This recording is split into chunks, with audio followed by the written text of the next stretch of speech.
What is money? It is common to hear that money is the root of all evil.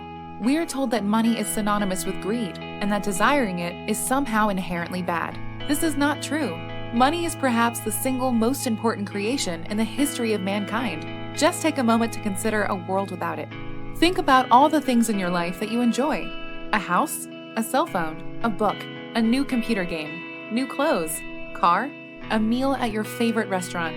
How many of these things could you provide for yourself? Luckily, thanks to money, you don't have to. Instead, you can specialize in doing a specific task. Maybe you play music, or build surfboards, or repair cars. And then you use the money you earn to buy products or services from others. This wasn't always the case. Before money, peaceful societies used a system called barter, exchanging one object for another. Imagine Bob has a fish, and Tom has clean water. The two could trade with each other. But what if Tom doesn't like fish? In order to get the desired water, Bob could trade with someone else for something Tom wants. This is called indirect exchange. In the different societies, there were certain items that everyone wanted. These made up the earliest forms of money. Throughout human history, all sorts of things have been used as money, such as salt, tobacco, grain, seashells, livestock, or furs.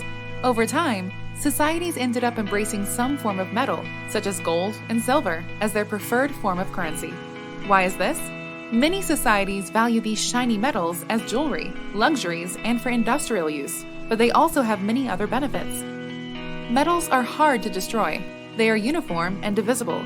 Any 2 ounces of pure gold are the same, and they are easy to carry around if turned into coins. They are also scarce and difficult to mine, so you can't manufacture new money as if it grew on trees. It was the invention of money that truly allowed human civilization to thrive, because you could now buy things without having to make them yourself. This brought freedom and choice to people, a choice for a real livelihood instead of simply living hand to mouth.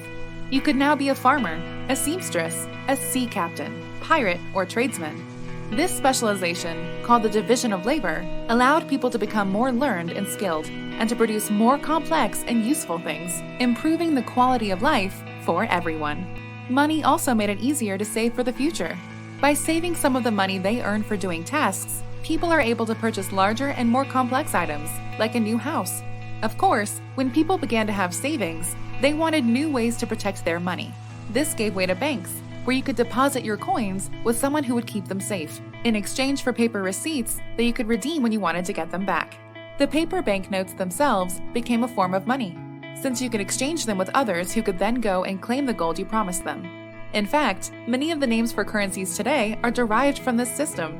The name dollar, for example, was Spanish for a weight of gold. The way Bob earns money is by producing goods or services that others want to exchange for.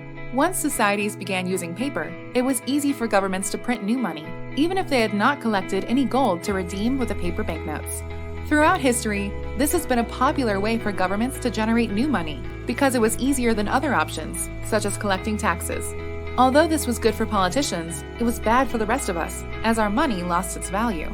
This is called inflation. During the 20th century, we saw governments completely take over money. In America, you used to be able to exchange dollars for gold, a system called the gold standard.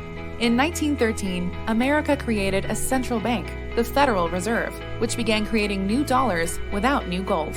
In 1933, President Franklin Roosevelt made it illegal to own gold. In 1971, President Richard Nixon stopped exchanging dollars for gold with other countries. And after that, there was nothing of value left backing the American dollar. The result? 100 years before the founding of the Fed, the price of gold was $19.39. 100 years after the Fed, the price of gold was $1,204.50. Why did this happen? With the monopoly to create money, the government has been able to finance massive wars and government programs. All of this has come at the expense of the value of our currency and your savings.